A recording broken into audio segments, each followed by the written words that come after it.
I'm Lucia. I'm an artist and illustrator, and I hope you had the chance to see my video that I made for Hula Baloo Festival at Home. If you haven't watched it yet, it's still on their website, so you're still in time.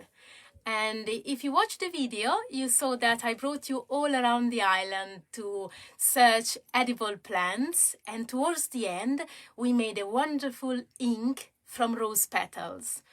So today we are going to expand on the subject of color making, natural color from plants. And if you have any questions, you can pop them in the comment. And towards the end, Squirrel said he's gonna answer them all. So he promised he's gonna answer all your questions. So pop them in the comment, and also I'll try to put some learning resources in the comments if you are interested in go deeper into the subject. So first things first, when I work with natural colors, one of the things that get asked first is about light fastness. So I wanted to tackle this question first, and my answer, light fastness means will these colors stay in the time, whether they are on fabric, paper, or a wall.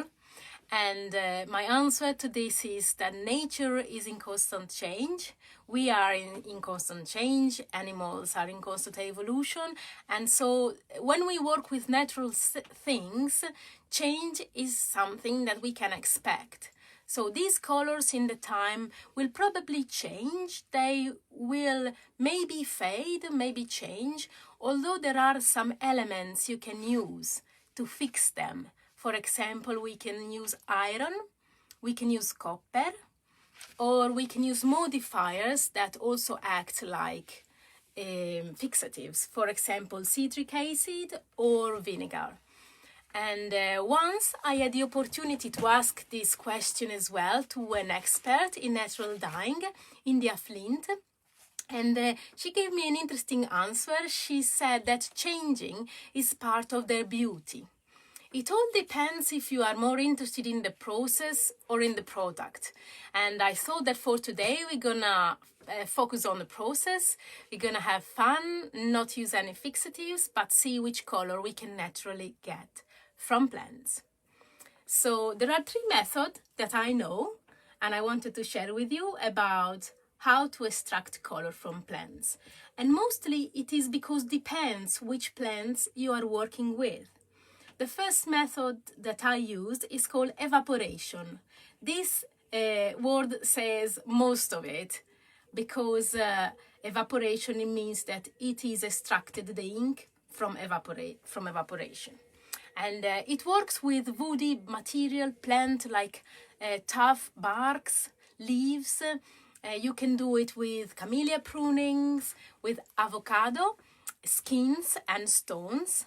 You can use it with oak galls, which Adjok is safeguarding today, the oak galls, and they give a very, very nice black color.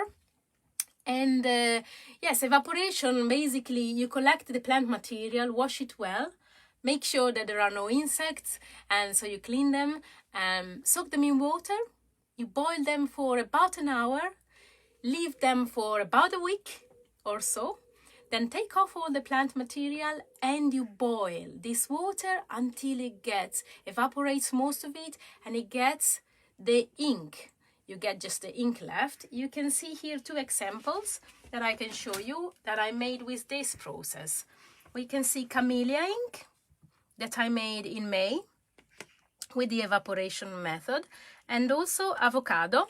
I used the skins and the pips as well. And the only thing I added at the end is cloves. You know, these cloves, the one we use for Christmas recipes, they are very useful because they prevent the mold to create. So now, I also will show you which color will come out. There is another thing you can add if you want, and this is called Arabic gum. I can show you. Arabic gum is the gum from acacia tree. You can also use local plants like cherry sap or prune tree sap.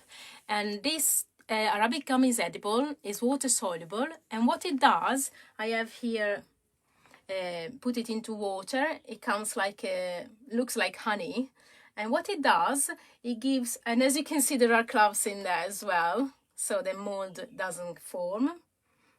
And what it does, it gives a nice flow to the ink and a slight gloss.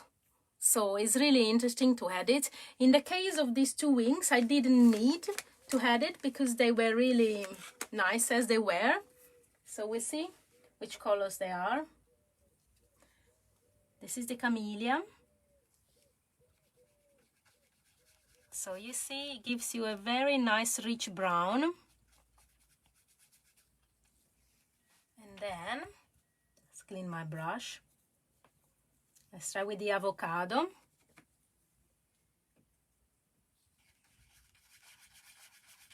It could get more pink than this, but it's basically a kind of brown red, basically, like a brick color.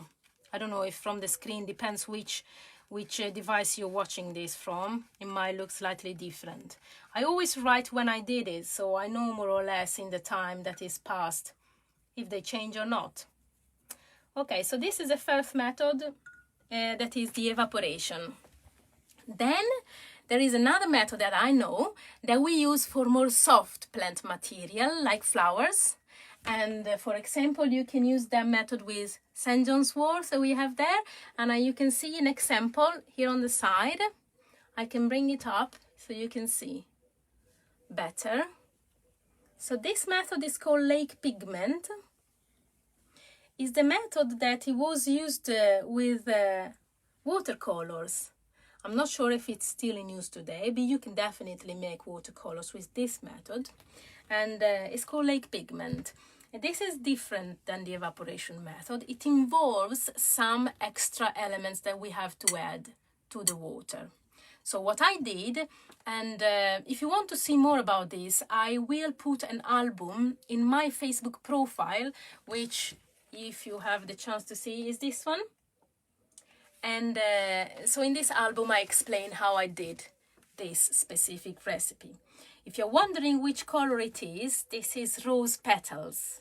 The same petals that I used in the video I made for Hula Baloo Festival at Home, but in that video is a different method. So rose petals give green, generally, green color. And yes, so what I did, I collected the petals, dry and fresh, it doesn't matter, and then I simmered them in water for 10 minutes. I took off the water and did a process again. I did 3 extractions so that all the color could get out from the petals. And then with that water, which actually was red, pinky red, I added 2 things. First is alum, or aluminium sulfate, if any of you is interested in chemistry. Here I have also the name. And this is a metal salt. It's very acid. So when I did this, I wore gloves and a mask. I put this alum into my, at that time it was pink, hot water. And what it does, it helps the particles of the ink to get extracted from the water. And then I also added something else, which is called soda ash. This is instead an alkaline element that comes from wood. And I put as well the name if any of you is interested in chemistry. And when I put this one, very interestingly, it caused the pigment to precipitate at the bottom of the bowl. So we are going now to take off this water, which we are not going to need, and what it will be left is going to be this pigment or paste that is the base for the color, for our paint. Okay, and if you want to make a watercolor pan, the only thing you need to add to this paste is Arabic gum, and that's it. It's as easy as that. So now I have here, you can come nearer so you can see better. This is a very used muslin, changed many colors according to which plant I was dyeing. We're just gonna tip the water out very slowly so can see going down clearly. So as you can see, the pigment doesn't really mix with the water at this point. It stays basically on its own. Once I tipped all the water out, you'll see in a minute, we are left is this very dark green. I just lifted this one for a minute so it can finish to go down. Sorry, it takes a little. Just be patient. And then what will happen, the pigment will stay in the muslin and we can take it from there. And if you let it dry, that is the beginning of the oil paint. You can then grind it and make it into an oil paint. Here we have it. It's wonderful green. Okay. So this one is basically, I don't know if you can see from there. You see it sticks to the muslin like a paste. It will go down slowly in the time. And we can take some of it and try it. So you can see straight away which color it comes out. Here. And put it there. It's a wonderful consistency, like yogurt basically. There. Put this on the side. And as well, you can add a pinch of gum arabic as well. Little here on the side. Just to try. Let's take another brush. Here the magic happens. This is rose petals, and you can't really smell it from there, but it smells gorgeous. You get two things when you paint with these colors. The experience of the color and the experience of the sand. It flows really nicely because of the arabic gum as well. Here we go. So this is the method called lake pigment, and you can use it with rose petals. For example, Tagetes marigolds give a nice yellow color. We have rose petals, I said. Mother root is the one that is used to make alizarin red.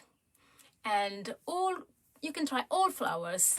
And sometimes you get surprises, as you saw in the video I made. If you pop a little citric acid or lemon juice, the color might actually shift.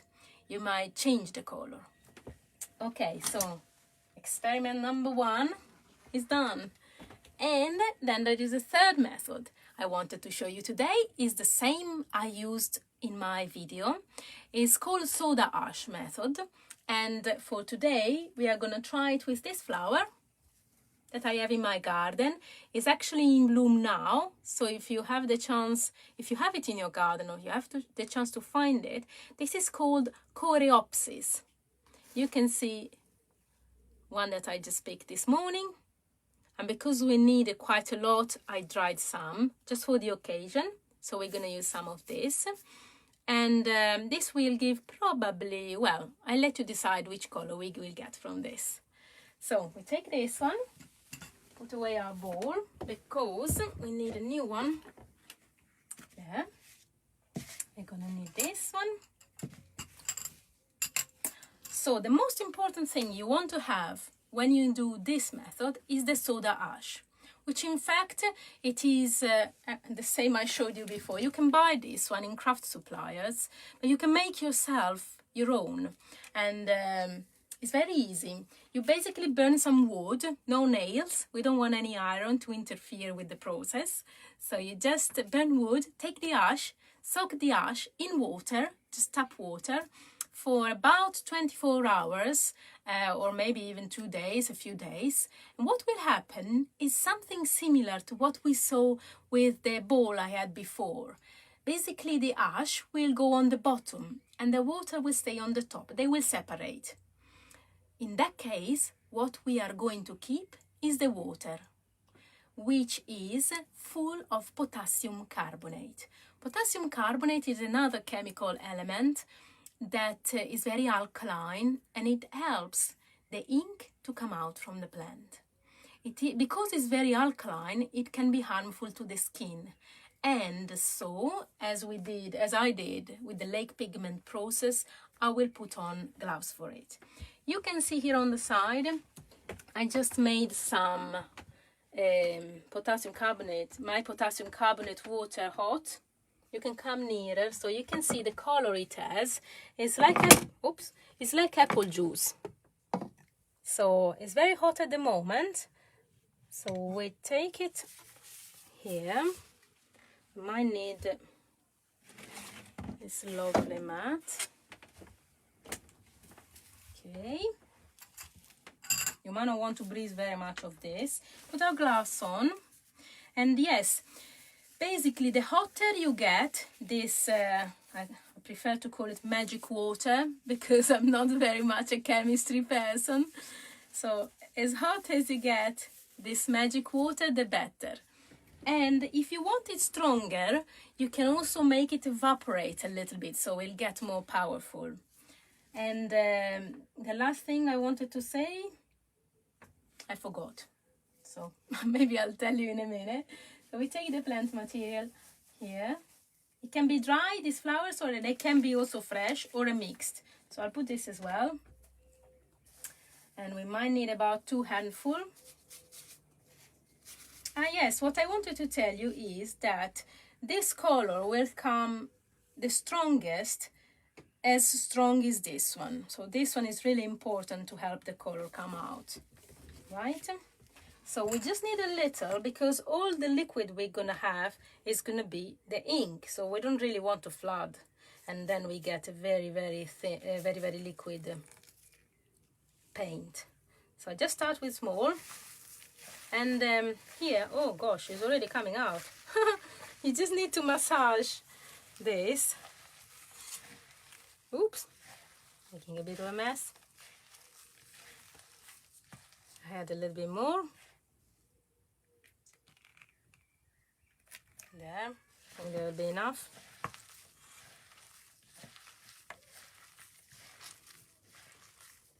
I don't know if you can see from there, you can come slightly on the top. It's very orange at the moment. Getting a nice orange red. They also have their own scent, these flowers, so it's really interesting. Again, you are getting an experience also of smell. You need to be careful with your hands because of course the water is slightly hot. Right. The more you massage this, the more strong as well the ink will come. I think in the video I made, I massaged about 5 minutes. There. Just maybe a little bit more. I prefer to add it little by little, so I'm in control of the quantities of liquid I have. There. Now, we need to transfer the ink. I need to take out my glass.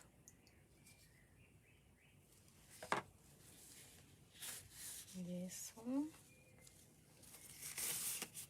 Here we go. Shall we try it?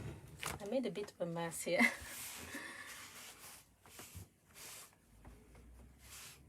Right. Take. In this case, it's still hot, the ink.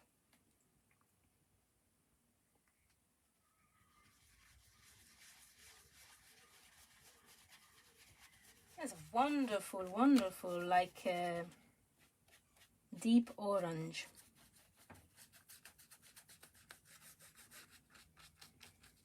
Now I have here with me some citric acid. You can try also with lemon juice. I'm always curious to see what happens if I pop some on top. Let's see. Just by curiosity, I don't know what's gonna happen. Just yellow. Wonderful yellow, Mark. Okay, so I'm gonna put this on the side now, somewhere here. And I thought you can make a nice drawing with all these colorful inks that we found. Just gonna put this one there as well. You come out from here. Okay. Let's do a nice drawing now. Freehand. I need a smaller brush. Okay. This is for Hula Baloo Festival at Home. Freehand drawing. It's natural inks. I'm gonna make the planet, our planet, there.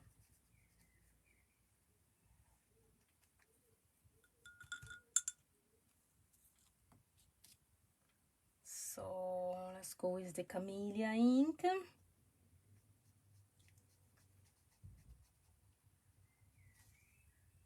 They're nice because these inks are very thick.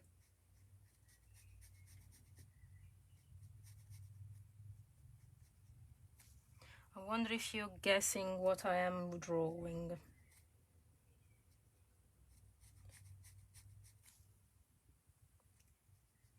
I need to be quick because I wanted to answer your questions if you have any.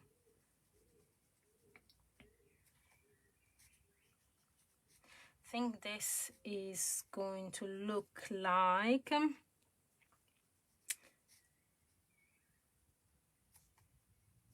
little man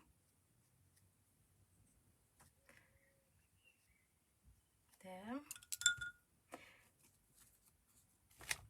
Oh yes, I wanted to make a hat as well.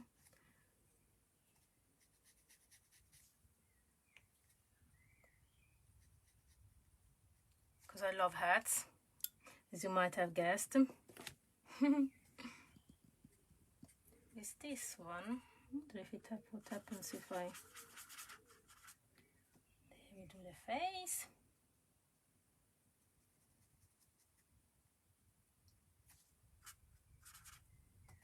And our hands. What is this man gonna carry? I wonder. Let's just use our last ink you just made. What is this Englishman gonna carry? What do you think? We have plenty of it in the UK. Yellow, something yellow. Oh, then something orange. Bigger brush.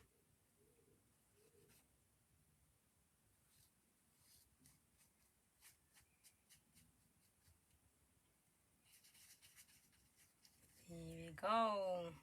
He's gonna carry the flower power. That's it. Here we go. Wonderful. I'm pleased with my drawing. What do you think? So now I think I've done everything I wanted to show you. We have about 5 minutes.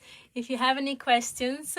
There's one question here that's come in from Hullabaloo. I'm not quite sure who, but Lucia, what is your favourite natural material to use when creating your artwork? Well, let me think, because I like a lot of natural materials. I think gloves.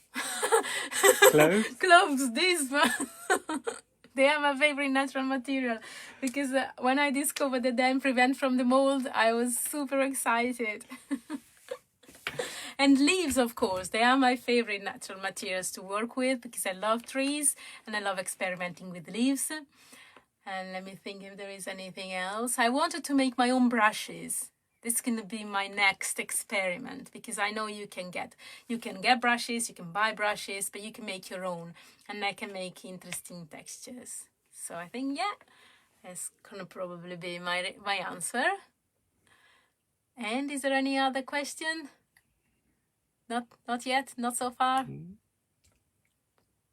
Lots of good comments. Okay, amazing. thank you. Loads of thumbs up Thank you and for the hearts comments and things like that. Okay. And so several people said that you should have your own television show after doing. Probably one day I will have my own television show. And Squirrel, you wanted to answer some of your questions, but maybe next Well, time. there is one more question just come in. Have you ever used soils or sands to make colours? I didn't yet, no. I have a friend, he used pine cones and mushrooms. That's the far extreme we go so far, but never used sand. So I would be interesting to see experiments if you've done any.